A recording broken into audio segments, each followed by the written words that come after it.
Os últimos números do programa de sócios torcedores do Palmeiras que não para de registrar quedas. No vídeo de hoje do canal do Nicola te explico essa história.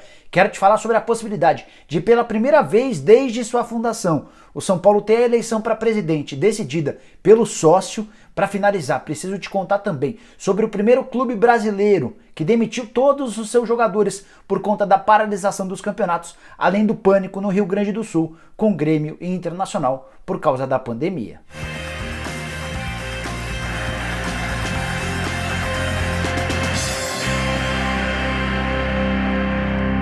Fala aí pessoal, eu sou o Jorge Nicola, bem-vindo a mais um vídeo do canal, espero que você esteja bem, em casa, saudável e contribuindo para que a pandemia do coronavírus vá embora do Brasil o mais rápido possível. Enquanto isso eu vou daqui te ajudando a ficar bem informado sobre as coisas do futebol brasileiro. Quero começar esse vídeo falando sobre o Guarani de Sobral, primeiro clube a atestar todas as dificuldades que os times brasileiros médios e pequenos vão ter por conta das paralisações devido ao coronavírus. O time do Ceará, bem estruturado e que fazia boa campanha no campeonato estadual, no campeonato cearense, acaba de demitir todos os seus jogadores do elenco principal. O único que ficou foi o técnico do time, o Washington Luiz. O Sindicato de Atletas de Futebol do Estado do Ceará ainda tenta convencer os dirigentes do Guarani de Sobral a reverterem essa situação, a repensarem na possibilidade de manter seus jogadores empregados, mas os dirigentes do Guarani de Sobral têm sido categóricos ao afirmar que não há negociação, sem nenhuma perspectiva de quando as competições, no caso o campeonato estadual, vai ser retomado. A decisão da diretoria do Guarani de Sobral foi de dispensar todo mundo. Se mais para frente, daqui 30, 60, 90 dias, a competição for retomada, vai haver a tentativa do Guarani de renegociar a contratação desses atletas. Aqueles que não puderem ser recontratados vão acabar ficando de fora do clube. E o mais incrível dessa história é que o Guarani vivia um bom momento. Até por isso garantiu a Taça Padre Cícero, que é destinada ao time que soma mais pontos no interior do estado. E o detalhe é que os outros 3 times que seguem vivos no campeonato não conseguiriam mais alcançar o Guarani de Sobral, mesmo a 2 rodadas do fim do campeonato. Como campeão da primeira fase do Campeonato Cearense, o Guarani ainda garantiu a classificação para a Série D do Campeonato Brasileiro de 2021. A classificação para a Série D desse ano já havia sido garantida na temporada passada. Time que pagava em dia, time que tinha montado um bom elenco e que era uma das sensações do futebol nordestino. E o estado do Ceará não é o único a sentir o peso do coronavírus em território brasileiro. No Rio Grande do Sul, mais especificamente em Porto Alegre, há uma enorme preocupação entre Grêmio e Internacional, os 2 grandes rivais do estado. Tudo porque nos últimos dias foram vários os casos de dirigentes que testaram positivo para o coronavírus. No Internacional, o primeiro deles foi o Marcelo Medeiros na última sexta-feira. Já nessa terça-feira, o vice-presidente dele, Humberto Busnello, também testou positivo, causando enorme pavor em outros dirigentes, membros da comissão técnica e jogadores do Internacional.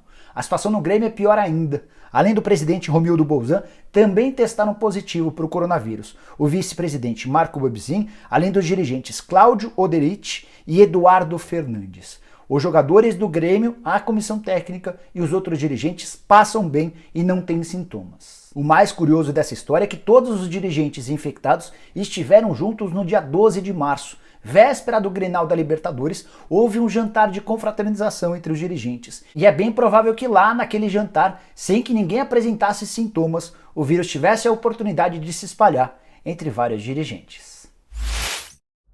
Quero te falar agora sobre um movimento que pode fazer com que o São Paulo, em 2020, tenha pela primeira vez em sua história uma eleição para presidente decidida pelos sócios. Até hoje, isso nunca aconteceu desde a fundação do Tricolor. Esse direito sempre foi reservado para os membros do Conselho Deliberativo.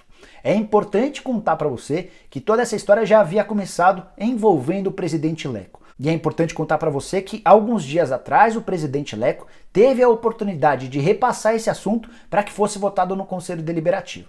Ele preferiu levar o caso para o Conselho de Administração, que é um grupo muito mais próximo dele, e nesse conselho o assunto acabou sendo arquivado. Mas gente da oposição, conselheiros ligados à oposição, decidiram criar um abaixo-assinado, um requerimento que vai tentar juntar pelo menos 1.000 assinaturas de sócios. Caso isso aconteça, haverá a obrigatoriedade de uma reunião que vai debater sobre a possibilidade ou não de uma eleição para presidente ainda em 2020, marcada para dezembro, sendo decidida pelos sócios. Como é que é a eleição do São Paulo atualmente? Se nada mudar, em novembro a gente vai ter a primeira fase, em que os sócios do Tricolor vão eleger 100 membros do Conselho Deliberativo. Esses 100 eleitos vão se juntar a 160 conselheiros deliberativos vitalícios e esses 260 conselheiros, no mês de dezembro, na segunda fase da eleição, vão escolher pelo novo presidente do São Paulo. A ideia desses membros da oposição é acabar com essa história de eleição via conselho, permitindo que os sócios do São Paulo elejam seu próximo presidente.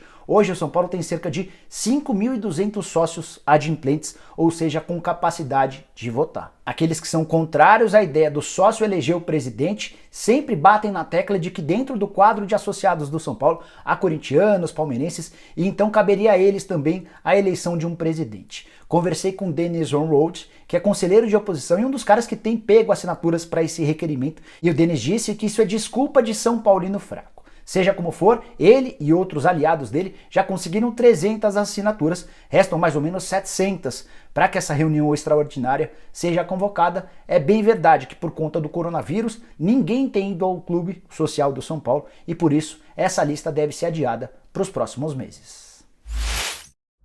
Para fechar, quero dividir com você algo que tem causado enorme preocupação no presidente do Palmeiras, Maurício Gagliotti, e em toda a sua diretoria. A queda vertiginosa no número de sócios torcedores, ou seja, de membros do Avante, como é chamado o programa de sócios torcedores no Palmeiras. Em 2017, o Palmeiras chegou a assumir a liderança desse ranking quando bateu 126 mil associados adimplentes.